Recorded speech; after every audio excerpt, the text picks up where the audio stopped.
First it was like, well, nobody likes women's sports and nobody wants to watch it. Now all of a sudden we're going to use a vulnerable group of people in the trans community to be like, oh, well, we're just protecting women's sports and we care so much about it. Just when you think The View can't get worse, they bring in one of the most insufferably woke celebrities out there. Hey guys, welcome back to the show where we take on media drama, politics, and internet insanity, and I bring independent commentary and analysis from a nonpartisan perspective. And it's been a minute since we checked in with the lovely ladies of The View over on ABC News. Yes, their news division is what publishes this very serious, hard-hitting journalistic program. And whenever I watch clips from The View, I very rarely stomach full episodes, but whenever I watch clips, I expect I'm going to see some insufferable, kind of incoherent, liberal identity politics babble, really, that fails to address the substance of a complicated issue and yet gets applauded. People clapping like seals anyway in that audience. But the second I saw that former U.S. women's national team soccer star and one of the most performative, maddeningly woke celebrities out there, Megan Rapinoe, the second I saw her, that she was on the show, I knew we were cooked. I knew it was going to produce something absolutely insufferable. And unfortunately, I was right. Not that that's like some grand prediction, right? I'm not giving That's So Raven with that one. Anyway, we're going to watch this clip where she's asked to address the issue of biological male athletes in women's sports, trans athletes and others who are biologically male but compete in women's sports and take away medals, scholarships, or jeopardize in some cases the safety of female athletes. She supports it and makes the most incoherent babbling rant argument as to why. Let's listen. For years, you've been an outspoken advocate for so many people, including the trans community. Well, I'll just pause. She's been sorry to pause so quick, but she's been an advocate for the LGBT community, LGBTQIA2 spirit plus, whatever she would call it, but only in the sense that she attempts advocacy, not in the sense that she actually increases support. Her particular brand of like noxious, identitarian, incoherent progressivism in your face is absolutely not something that has helped advance LGBT acceptance. If it's had any effect, it's been in the red, a negative effect. But anyway. And there's been a lot of debate about trans women in sports. And you recently wrote an article basically saying that anti-trans legislation is not actually about protecting girls, but distracting from us from what really matters. Tell us what you mean by that. It's a beautiful article. Yeah, thank you. I appreciate that. I think what I mean by that is let's just like pull back a little. At first it was like, well, nobody likes women's sports and nobody wants to watch it. Or there was, abuse happening and nobody seemed to care. Now all of a sudden we're going to use a vulnerable group of people in the trans community to be like, oh, well, we're just protecting women's sports and we care so much about it. When the Heritage Foundation is now going to go after Title IX. So is it about... Hang on. So what she's saying is because people in the past were dismissive about the idea of professional women's sports or said no one was going to watch it or disparaged women's sports in some way, that therefore it's wrong to defend female sports existing as a category. Huh? I mean, maybe those people were wrong to do that then, but they were also talking about like professional sports. The difference is this issue of trans athletes in women and girls sports, trans women or girls who are biological males, this issue touches sports at every level. It touches sports at like the high school level, the collegiate level, at which level no one ever hated on women's sports.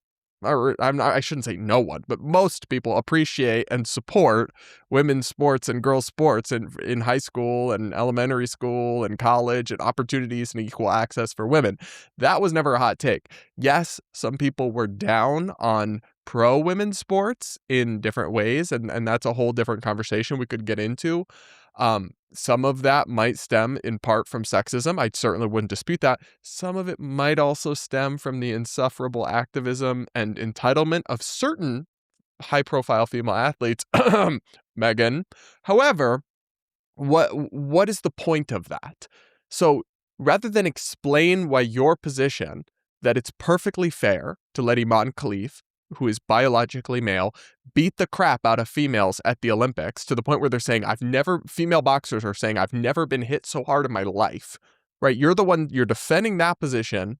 You're defending the idea that it's okay for Leah Thomas to take opportunities away from female collegiate athletes who female sports were created to serve and provide opportunities to.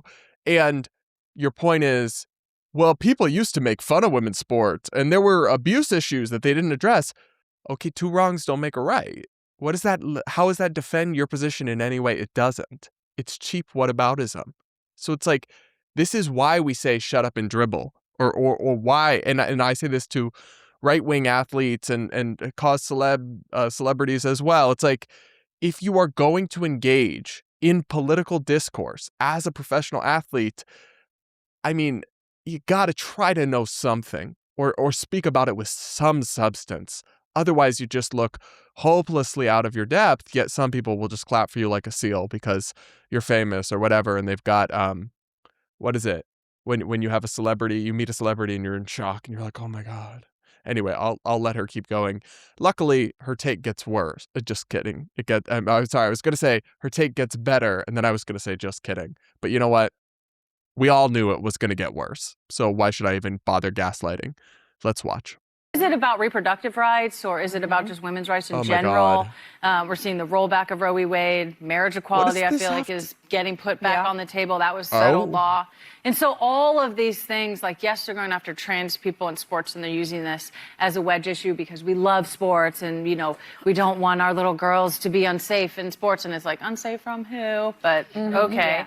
But now we're using this as like an overarching thing when really what we're attacking women. We're saying, oh my God, we're going to get into this in a minute, but I just hate this. It's like, what does abortion have to do with anything? I mean, whether you are pro-life or pro-choice, whether you agree with Roe v. Wade or support it being overturned, is just a totally separate and distinct issue from whether or not biological male athletes who identify as transgender or don't and have some intersex condition or what have you should just be given free reign to compete in women's sports. It's just she wrote a whole article making this case. She's asked about it on a national television show that's very popular. She's just given the floor to explain her position. And rather than actually back up her argument at all, she just brings up random and casts aspersions. Am I going insane? How is this what passes for popular discourse in a serious country? Not that we are that politically at this moment in time. Anyway, we're about to get into the part where she makes it about race and racism in one of the most annoying and bizarre arguments that they do. And she peddles conspiracy theories as well. Let's watch. If you look like this as a woman, you can play. If you look like this as a woman, there's a bill in Washington happening right now that's going to require all girls, just like full stop, to go through a sex test, an invasive, like, examining their genitals to see if they're a woman. Yeah. And that has not worked out well historically for people to do we that. know what that means. Black girls are going to get questioned more, and they're going to get questioned first. Who's doing the examination? Also, who wants to subject themselves to that? And so they're going to see a pullback. They don't like women in sports because it helps us with confidence and power. And we see so many women in the C-suite played elite level sports. It's just great for you physically and all of it. But it's an attack on women in society. And I think the tie between the Heritage Foundation now wanting to go after Title IX, it's just like so blatant. Like, let's connect these dots. It's more than just a couple of trans kids in the entire country and a couple in each state being able to participate in some youth sports. Yeah. I mean, there's so much gaslighting here, it's hard to know where to begin. First off, we're not just talking about youth sports, babe. We're talking about the Olympics and collegiate sports, okay, with serious opportunities. But also youth sports matter too. And high school girls shouldn't lose spots on their high school varsity teams to a biological male or have to compete against a biological male in a contact sport. That is still important. It's not just youth sports to be dismissed. And then what is she talking about? It is not a mystery. First off, it is crazy to be like, sports are so important for women and they empower women and they give them skills and opportunities and confidence. And the evil, mean MAGA conservatives, by the way, this is not just a conservative thing. Most of the country doesn't believe biological males should be in women's sports, right? But to say that, oh, well, they just want to take away those opportunities so women can't thrive and succeed. You're literally the one saying that some of those opportunities should be given to biological males. What in the inversion of reality is this conversation? And then this whole thing about how it's racism somehow. It's just like a blind person throwing a dart. They're just trying to come up with anything. Black women and girls are still women and girls. So limiting sports to women and girls biological females, doesn't make black women somehow, looks too manly to me, she's got to be checked out. No, that's not a thing, because once again, they love to act like what biological sex someone is some profound mystery of the universe. Like, who really knows, actually, what sex anyone is? We don't know. Like when I was in high school, right? All my classmates, did I really actually know the biological sex of any of them? No, I'm clueless. We're all clueless. It's one of those mysterious things in life that we just have no insight. Oh, wait, it's obvious. And every state in the country requires students to get a physical exam by a doctor in order to compete in sports. So the idea, yes, a doctor, which they already do as a part of any checkup of a teen or young person, they do make sure your genitals are developing properly and there's not an issue, and your doctor is aware of your medical or your biological sex as a matter of your medical record. So it's actually not that hard to decide who's in women and girls sports if it's only for girls. This was never an issue, and it won't ever be an issue, because even when there is a trans student who might want to compete in sports, it's not a secret that they're trans. At least it certainly shouldn't be. And it isn't a secret to their doctor, who would have to sign off on a form. It's like, we cannot actually pretend that we are somehow incapable of having female sports only be for females. That's just beyond our capabilities, without randomly harassing black girls saying they look too manly. If that's actually that is not true.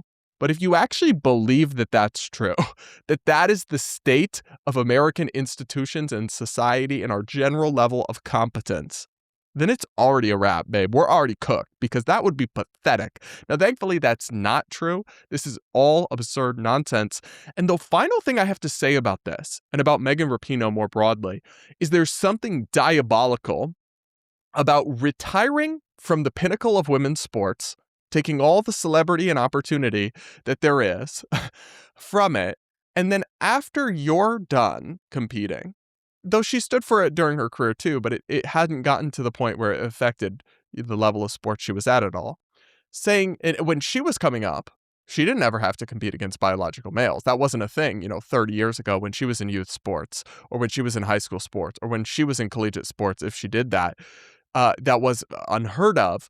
And now that she's done, she will virtue signal about how open-minded and tolerant she is, and how much she stands up for people because she's so compassionate and caring for trans people. And yet she'll do that at the expense of actual young female athletes. And now that she's got hers, it's just, there's something gross about that. Sorry, not sorry. It's the truth. And there was no pushback. I watched the whole segment with Megan. Even Alyssa Farah Griffin, who is sweet, and I know her, and she's like a little bit, and she's like a nice person, but she's supposed to represent the conservative or Republican perspective. She totally failed to push back on this nonsensical gobbledygook rant by Megan Rapinoe. And I can't believe they're clinging to this. And yet they have the goal to pretend they're the ones promoting the LGBT community. No, Megan Rapinoe is an enemy of the LGBT community, an unintentional enemy, because she thinks she's supporting them, but actually she makes us look like a joke. She's the worst possible avatar and representative, and she actively undermines the community, and for a feminist, undermines women and girls at every turn, while patting herself on the back and thinking she's so incredibly stunning and brave. I've always found her maddening. And oh my gosh, at the end, because I watched the full segment, at the end, they're like, come back anytime. You're always welcome at this table. And I had a terrifying thought that what if she became a co-host of The View? It's like, I didn't really think it could get worse, but it could always get worse, guys. It can always get worse.